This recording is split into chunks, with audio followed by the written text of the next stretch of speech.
എല്ലാവർക്കും നമസ്കാരം. ഒരു കുടക്കീഴിലേക്ക് ഏവർക്കും സ്വാഗതം. ഇന്ന് ഞാൻ വന്നിരിക്കുന്നത് മാമ്പഴ ജാമിൻ്റെ റെസിപ്പിയുമായാണ്. ഇപ്പോൾ മാമ്പഴക്കാലമാണല്ലോ. ധാരാളം മാങ്ങകൾ ഒരുമിച്ച് പഴുക്കുമ്പോൾ ഇതെന്ത് ചെയ്യണമെന്നറിയാതെ വിഷമിച്ചിരിക്കുന്നവർക്ക് ജാം ഉണ്ടാക്കി സൂക്ഷിക്കാവുന്നതാണ്. എളുപ്പത്തിൽ ജാം ഉണ്ടാക്കുന്ന എങ്ങനെയെന്ന് നമുക്ക് നോക്കാം. ഇതിനായി നമുക്ക് പഴുത്ത മാങ്ങകൾ തൊലി കളഞ്ഞെടുക്കണം. തൊലി പെടാതിരിക്കാനായി ഇങ്ങനെ മുറിച്ചെടുത്താൽ മതി.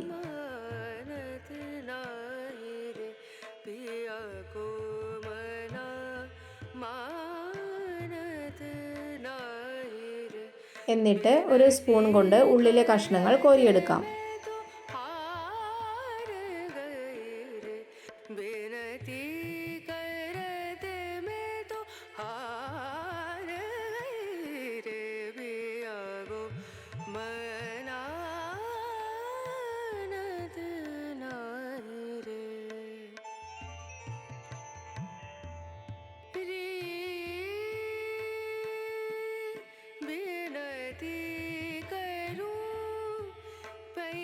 ഇതെല്ലാം കൂടെ ഒരു മിക്സിയുടെ ജാറിലിട്ട് ഒന്ന് അരച്ചെടുക്കണം.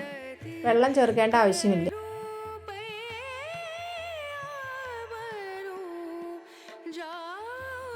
ഇനി നമുക്ക് ചുവട് കട്ടിയുള്ള ഒരു പാത്രത്തിൽ 1/2 ഗ്ലാസ് വെള്ളം ഒഴിച്ചു കൊടുക്കാം.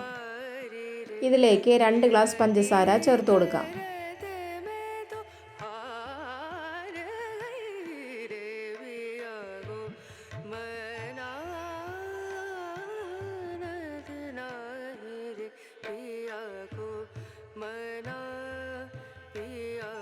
പഞ്ചസാര നന്നായി ഉരുകി വരുമ്പോൾ അരച്ച മാമ്പഴം ഇതിലേക്ക് ഒഴിച്ചു കൊടുക്കണം. ഇനി നന്നായി ഇളക്കി കൊടുക്കാം.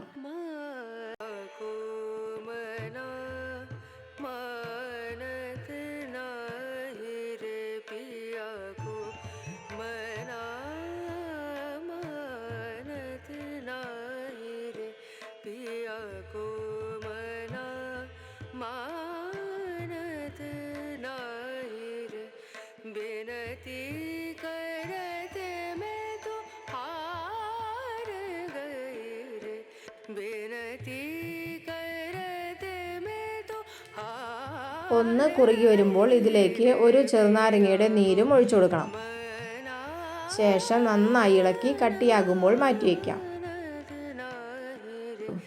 അടിപൊളി മാമ്പഴ ജാം റെഡി. ഇതിന് വളരെ കുറച്ച് സമയം മാത്രമേ വേണ്ടൂ.